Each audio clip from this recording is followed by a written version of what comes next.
जय श्री राम। बाबा तुलसीदास जी ने रामचरितमानस में कहा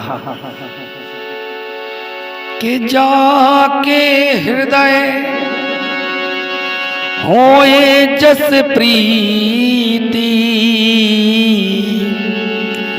प्रभु तहाँ प्रगट सदा तहरीति। जिसका जो भाव होता है भगवान उसी रूप में उसके सामने प्रकट हो जाते हैं। एक दिन की बात, स्वामी रामदास जी महाराज अपने आश्रम में अपने शिष्यों के साथ थे। शाम का जब समय हुआ तो सभी भगवान श्याम सुंदर के दरबार में प्रार्थना करने पहुंचे।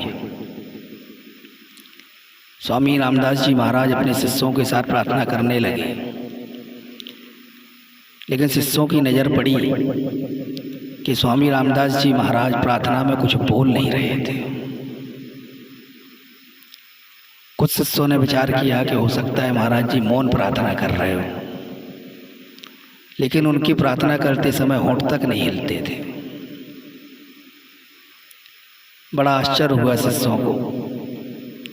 और जैसे ही प्रार्थना सभा समाप्त हुई,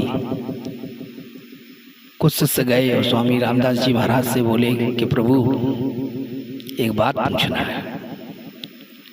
उन्होंने कहा पूछिए। कहने लगे आज हम लोगों ने देखा कि प्रार्थना करते समय न तो आप कुछ बोल रहे थे और ना ही ये भी एहसास हो रहा था कि आप अंदर से कुछ बोल रहे हो, क्योंकि अगर कहीं ना कहीं आप अंदर से कुछ बोलते तो होंठ थोड़े बहुत तो जरूर हिलते, लेकिन आपके होंठ तो अपने स्थान पर थे।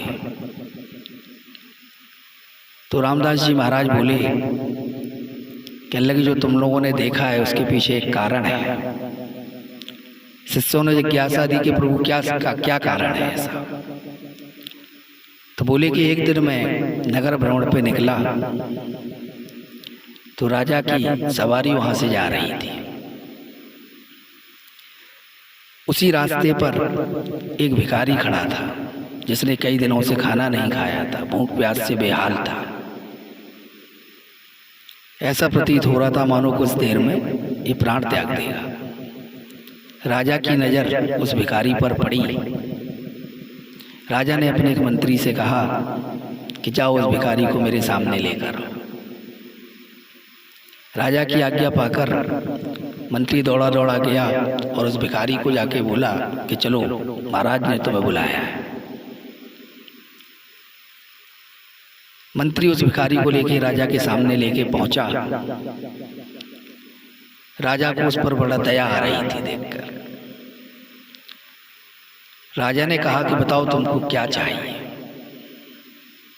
तो भिखारी की आंखों में आंसू भर आए और बोला, कहने लगे सरकार आप राजा हैं, मैं आपकी प्रजा, ऊपर से दीन दुखी भिखारी हूँ।